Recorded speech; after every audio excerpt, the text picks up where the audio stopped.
중국에서 지금 봉쇄한 거 말고는 우리 펀더멘탈은 변한 게 없다고 보이거든요. 예. 그러니까 중국 이외의 다른 지역, 그러니까 미국이나 유럽이나 뭐 이런 쪽에서의 수요는 코로나 이전으로 일단 복귀를 한 상태고요. 안녕하세요. 이슈톡의 이베스트 투자증권 이현민입니다. 이슈톡 오늘 시간은 이제 또 두 가지 주제 준비했었는데 요즘에 좀 시장이 좀 어수선하죠. 뭐 변동성도 조금 줄고 방향성도 잘 모르겠고 그래서 저희 좀 투자자분들이 이렇게 많이 지켜는 보는데 액션을 취하는데 좀 어려움도 있는 것 같아요. 그래서 오늘 두 가지 주제 중에 이제 조 대표님이 닥터카파 관련해서 이제 구리가 경기 어떤 바로메터니까 네. 한번 내용 준비해 주셨는데 사실 저도 개인적으로 궁금했거든요. 네. 질문이 많이 나오더라고요. 그래서 어떻게 될 거냐 또 그리고 네. 구리는 중국 시장 쪽 영향도 큰데 중국 지금 봉쇄했던 게 어떤 여파를 끼칠까 이런 것도 사람들이 궁금해해서 이런 내용 저도 참 궁금한 내용인데 한번 내용 들어보도록 하겠습니다. 네. 구리 얘기를 오늘 좀 해보도록 하겠는데요. 최근에 좀 빠졌죠, 구리 가격이. 예, 그래서 이제 닥터카파라고 얘기할 정도로 이제 경기하고 밀접한 관계를 갖고 있는 원자재인데 그게 이제 빠지다 보니까 이제 이러다 경기 침체 오는 거 아니냐. 가뜩이나 요즘 뭐 인플레, 뭐 또 금리 인상, 뭐 경기 침체 얘기 나오는데 또 원자재까지 또 이렇게 구리까지 이렇게 빠지니까 이제 경기 침체 진짜 오는 거 아니냐 뭐 이런 얘기도 나오고 그래가지고 한번 오늘 구리에 대해서 한번 좀 얘기를 해보도록 그렇게 하겠습니다. 연초에는 이제 많이 오를 거라고 우리가 예상을 많이 했는데 그렇죠. 예. 그래서 계속 잘 나갔었죠. 구리 가격이 계속 잘 올라왔었고 그다음에 이제 한동안 계속 고공행진하면서 이제 10,000불 이상에서 계속 거래가 됐었. 한 2달 넘게 10,000불 이상에서 이제 거래가 됐었다가 4월 중순 이후 되면서 확 빠지기 시작을 했었습니다. 그래서 한 9거래일 만에 한 13%가 빠졌어요. 그러니까 굉장히 급락을 한 거고. 그다음에 지금 현재는 다시 좀 리바운드를 하긴 했는데 이게 뭐 올라갈 건지 아니면 또 이러다 또 주저앉는 건지 뭐 싶어가지고 왜 이렇게 빠졌고 그다음에 이제 앞으로 어떻게 보는지에 대해서 한번 좀 얘기를 해보면 좋지 않을까 싶습니다. 예. 사실 뭐 가장 큰 게 중국이죠. 뭐 그렇죠. 중국이 뭐 전기동 관련된 이제 생산하고 소비의 50%씩을 갖다 차지하는 나라이기 때문에 사실 중국의 영향이 굉장히 큽니다. 그 중에서도 이제 중국에서 코로나 재확산된 게 이제 가장 큰 거죠. 그래서 재확산이 되면서 이제 상해도 봉쇄가 된 거고. 그러니까 초창기에는 뭐 사실 그 중국 같은 경우는 코로나가 시작된 나라이긴 하지만은 봉쇄로 해가지고 예, 재미를 봤죠, 보면은. 이렇게 빨리 경제 회복했다. 그렇죠. 뭐 우리는 뭐 잘했다. 뭐 이렇게 얘기를 많이 했죠. 봉쇄하고 그다음에 이제 딴 데서 막 고생할 동안 여기는 이제 봉쇄한 다음에 그다음에 우리 코로나 없고 뭐 경기 부양책 쓰고 그러면서 확 다 좋아졌었었는데 이제 그 오미크론이 이제 퍼지면서 이제 봉쇄도 다 소용이 없어지니까 그래서 이제 뭐 확진자들이 점점 늘어나고 그다음에 이제 봉쇄들을 갖다가 이제 상하이도 봉쇄를 하고 있고 다른 주요 도시들도 이제 봉쇄를 하면서 경기에 이제 엄청나게 영향을 미치게 시작되는 거고 또 이제 베이징까지도 이제 사실 봉쇄를 하냐 마냐 뭐 이런 얘기들도 나오기 때문에 이거 좀 불안하다. 그러니까 수요가 굉장히 위축될 것 같다. 그런 요인이 가장 큰 요인이라고 볼 수 있을 것 같습니다. 그래서 미세먼지가 좀 없었던 것 같기도 하고. 맞아요. 예. 근데 사실 보면은 코로나 같은 경우에는 전 세계적으로는 정점 찍었다고 봐야죠. 그렇죠. 예, 작년 말에 뭐 정점 다 찍고, 그다음 지금 다 하락세고 지금 뭐 다 일상화되고 있지 않습니까? 뭐 저희도 뭐 한국도 많이 느끼고 있는 것 같더라고요. 그래서 다들 사람들이 이제 끝난 듯한 분위기? 안 걸렸던 사람이 없어서 그런 거 아니에요? 그렇죠. 안 걸리셨잖아요. 제가 제일 불안한데 지금. 뭐 약간 그런 걸릴 사람은 이미 거의 다 걸렸다. 네, 다 걸렸고 이제 뭐 그래서 일상생활 하는데 사실 한국 같은 경우도 코로나 때문에 그렇게 뭐 불편하다든지 뭐 이런 게 없죠. 그다음에 다른 데 같은 경우에도 뭐 해외 나가고 이런데도 이제 제약이 별로 없고 그러니까 뭐 PCR 검사 정도만 받고 이제 하면은 격리 안 하는 나라들도 굉장히 많기 때문에 그리고 얼마 전부터 신속항원으로 한국 귀국할 때도 돼서 비용도 좀 줄겠더라고요. PCR이 비싼데. 그래서 이제 뭐 일상생활로 거진 다 돌아가고 있는데 중국은 반대죠. 이제 지금부터 이제 확 늘어나기 시작하고 있으니까요. 그러니까 여기 보면은 이제 이때까지 그 확진자 나온 숫자들인데 2020년 초에 잠깐 뭐 밑에서 나오다가 그다음 거의 없었죠. 네. 그 기간 동안에는 없었었다가 지금 들어와가지고 하루에 한 8만 명씩 이제 나오고 있는 거죠. 보면은 확진자가 이제 시작이네요. 이제 시작이죠. 이제 딱 보면 이제 야 이러다 이제 시작이구나 이런 느낌이 딱 오는 거죠. 게다가 이제 정책을 갖다가 제로 코로나로 이제 계속 하고 있으니까 사실 이게 뭐 풀어주기도 쉽지 않은 거죠. 예. 그러니까 지금 시진핑 같은 경우 이제 3년임 이제 하는 거 관련해서도 이슈가 나오는데 이때 이제 제로 코로나 정책을 갖다가 네. 또 바꿔가지고 혼선을 또 주게 되면은 이제 연임하는데 또 영향력이 또 미칠 수가 있기 때문에 지금 제로 코로나를 갖다 쉽게 포기하기는 어려울 것 같아요. 예. 그래가지고 이제 그 정책 기조가 이제 바뀌지가 않다 보니까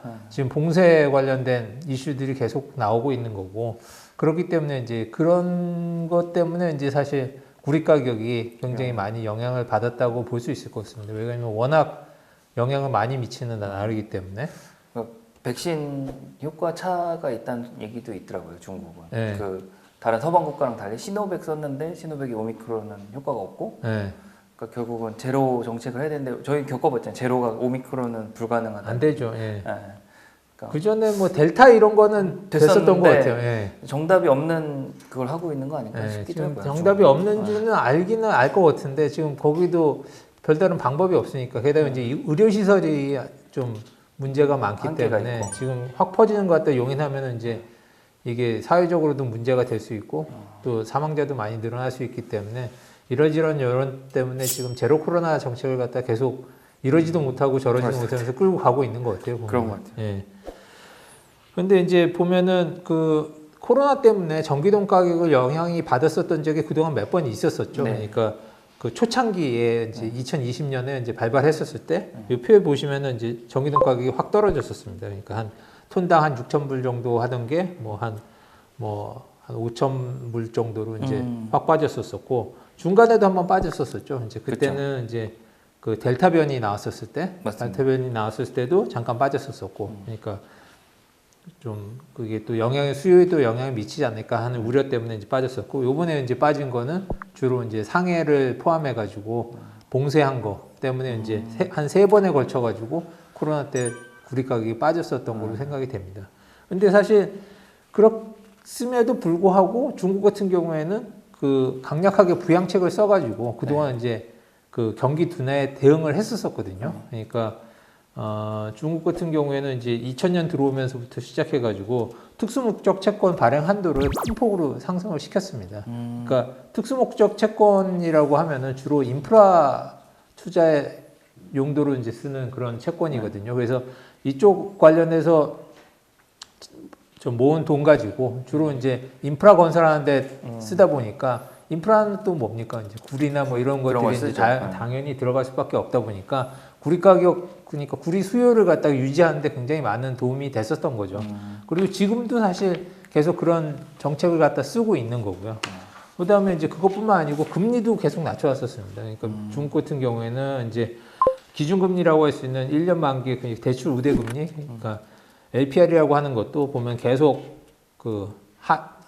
밑으로 이제 인하를 시켰었고, 그다음에 지준율 같은 경우에도 계속 이제 낮춰가지고 보면 시중의 유동성을 갖다 계속 공급을 하는 정책을 계속 쓰고 있습니다. 근데 이런 정책을 쓰면에도 불구하고 한 13%씩 이렇게 빠졌다는 거는 거기에 대해서 좀 의구심을 갖고 있는 거죠. 이걸로 인해 가지고 이게 과연 효과가 있을까? 그러니까 이 제로 코로나로 해가지고 이걸 갖다가 이제 계속 관리가 컨트롤을 정부에서 할 수가 있을까라는 의구심 때문에 사실 빠진 거라고 생각이 되거든요.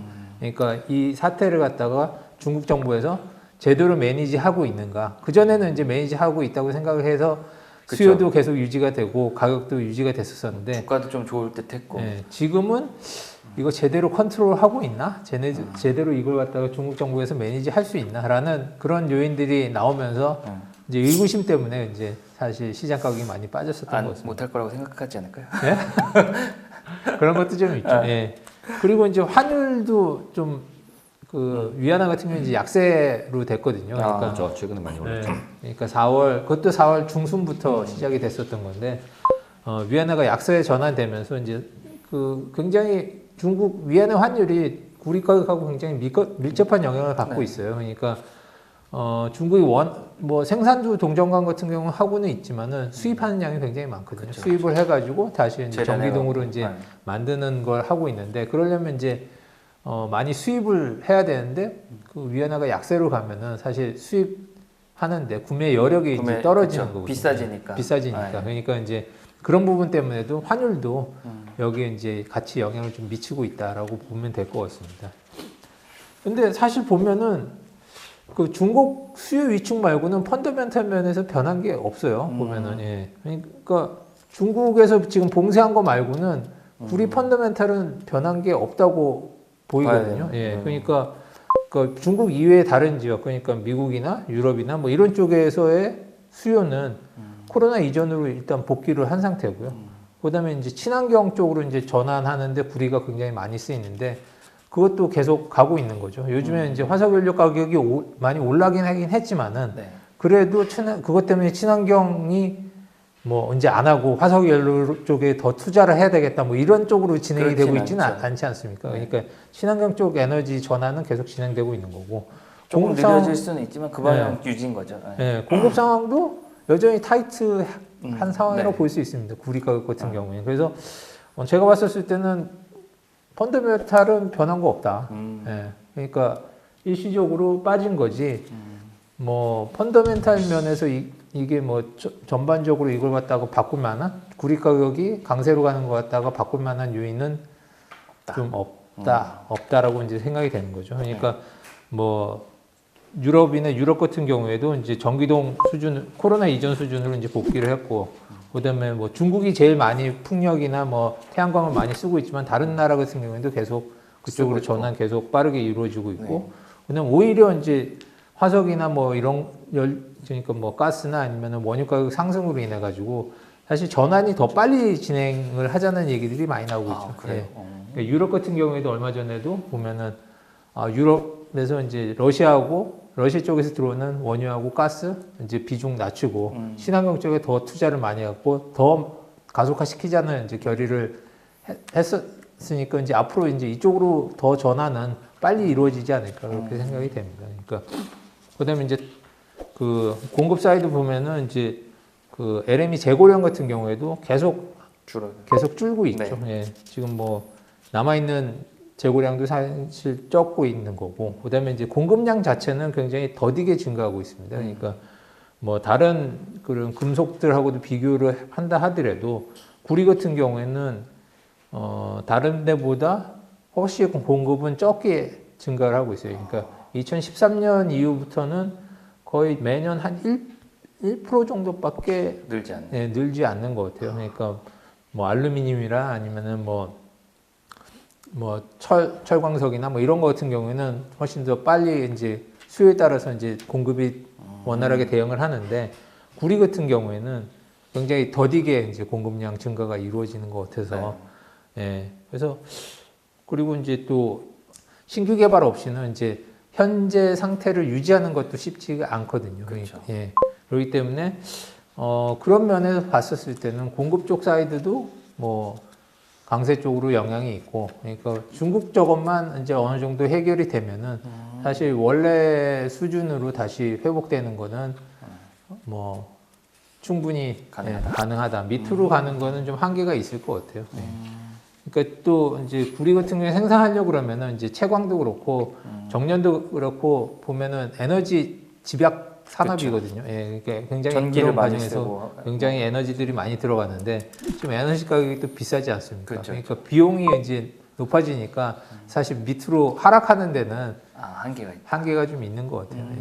어차피 이제 단가가 있으니까 그게 뭐 그 밑으로 갈 수 있겠습니까? 그러니까 예, 그런 부분에 있어서 저의 생각은 이제 가격 하락은 일시적인 걸로 예, 생각이 된다. 예, 그러니까 너무 걱정 안 하셔도 될 것 같다라고 생각이 되고요. 예. 그러니까 그렇지만은 이제 좀 뭐 주의 깊게 좀 볼 포인트들은 좀 있죠. 그러니까 특히 이제 중국 관련된 건데요. 그렇죠. 예, 중국이 이제 어떻게 코로나에 대응을 하느냐. 그러니까 6월 1일에 이제 그 상하이 봉쇄를 이제 해제를 하겠다고 이제 얘기를 했죠. 예, 그러니까 그게 잘 유지가 되면은 조금 이제 정상화되고 정상화가 되는 거로 봐야 되겠지만은 사실 기조 자체는 제로 코로나에서 변한 게 없지 않습니까? 네. 그러니까 그때 봉쇄를 했다 하더라도 확진자가 늘어나거나 뭐 이런 식의 이제 움직임을 보내면은 다시 봉쇄를 할 수도 있는 거고 그렇게 되면 또 다시 영향을 좀 받을 수 있을 거라고 생각합니다. 근데 중국 같은 경우에도 뭐 이런 것들이 계속 장기화가 되면은 이제 문제가 된다는 걸 알고 있기 때문에 애지간하면은 풀어주자. 보면은 예, 풀어주는 방향은 가려고 하는데 또 이게 얼마나 또 확진이 되느냐에 따라서 이제 정책 기조가 또 바뀌면은 그건 또 알 수가 없는 부분이니까 중국에서 어떤 식으로 이제 코로나 대응하는지 그런 것 갖다 좀 눈여겨 좀 보실 필요가 있지 않나. 그렇겠네요. 예. 그렇게 생각되고 이제 두 번째는 이제 환율이죠. 뭐 위안화 환율이 어떻게 움직이느냐. 그러니까 지금 현재 이제 4월 중순부터 이제 약세 전환했는데 그게 이제 위안화가 이제 강세로 가느냐 약세로 가느냐에 따라서 구리 가격에도 굉장히 많은 영향을 미칠 거로 생각이 되고요. 그다음에 이제 그 인플레이션 관련해 가지고도 적절하게 증가하는 인플레이션은 사실 구리 가격을 유지하는데도 굉장히 도움이 되는 거죠. 예, 그렇죠. 그러니까 지금 현재 굉장히 인플레가 높은 수준에 있고 쉽게 이제 뭐 낮아질 거로 예상이 되지는 않기 때문에 그런 면에서는 굉장히 뭐 구리 가격에는 좋은 영향을 미치지 않을까, 강세 쪽으로 이제 영향을 미치지 않을까. 근데 이제 이게 이제 갑자기 뭐 너무 이제 금리 인상 효과로 인하든지 해서 경기 침체 쪽으로 가게 되면 이제 당연히 그것도 내려올 이제 수도 있죠. 나를 수는 있겠지만은 지금으로 봤을 때는 그래도 뭐 그럴 가능성은 뭐 크게 아직은, 많지는 않기 또 때문에 그렇게 경기 진출되면 또 땅 파야 되니까 IOC 또 인프라 해야 되잖아요. 네. 또 인프라 하면 구리는 또 많이 쓸 수도 있죠. 네, 그러니까 이제 제가 봤을 때는 지금 좀 구리 가격이 좀 낮아 있는 상태긴 한데, 그러니까 이럴 때 좀 관심을 좀 가져보시는 것도 좋지 않을까. 너무 높을 때 이제 관심 가지면 이제 또 그렇죠. 할 수 있으니까 투자액이- 좀 떨어졌었을 때 만약에 밑으로 가는 게 그렇게 뭐 다운사이드가 어느 정도 제한돼 있다고 하면은 제가 봤을 때 뭐 지금 정도 수준이면 한번 고려해 보는 것도 괜찮지 않을까. 예, 이렇게 생각이 됩니다. 알겠습니다. 예. 그리고 얼마 전에 이제 또 CME에서 보면은 네. 이제 새로 이제 그 마이크로 카파가 이제 그렇죠. 상장이 출시- 됐죠. 예. 네, 새로 나왔죠. 예, 기존 계약의 한 10분의 1 정도 수준으로 네. 이제 나왔으니까 아무래도 이제 개인 투자하시는 분들 같은 경우에는 뭐 좀더 증거금이라든지 뭐 이런 부분에서 훨씬 더 부담이 좀 덜하기 때문에 만약에 이제 그런 쪽에 생각을 하고 계셨던 분들이 있으면은 뭐 이런 상품에도 한번 좀 관심을 가져보시는 것도 좋지 않을까. 네. 예, 그렇게 생각이 됩니다. 알겠습니다.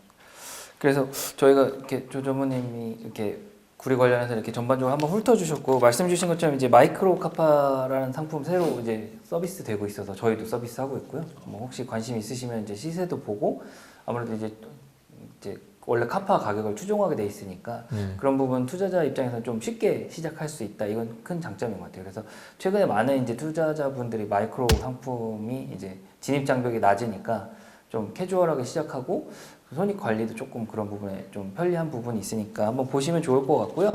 저희 이제 구리 관련된 내용은 이제 다 들었는데 기본 이제 내용은 원래 연초에 인플레 관련해서 이제 조금 높을 걸 많이 예상했으면 최근에 이제 조금 가격이 내려온 부분 위주로 중점적으로 봤고 중국 영향이 제일 컸던 것 같아요. 그래서 이런 부분 좀 참고하시면 될 것 같고 저희 이슈톡에서 몇 번 이제 구리 관련 얘기해 주셔서 그 내용 이제 보시면은 이제 수급과 공급 관련해서 어떻게 영향 주는지 과거편 좀 참고해 주시면 좋을 것 같습니다. 그래서 이렇게 한번 내용 살펴봤고 이슈톡 첫 번째 시간 이렇게 마무리하도록 하겠습니다. 지금까지 시청해 주셔서 감사합니다. 감사합니다.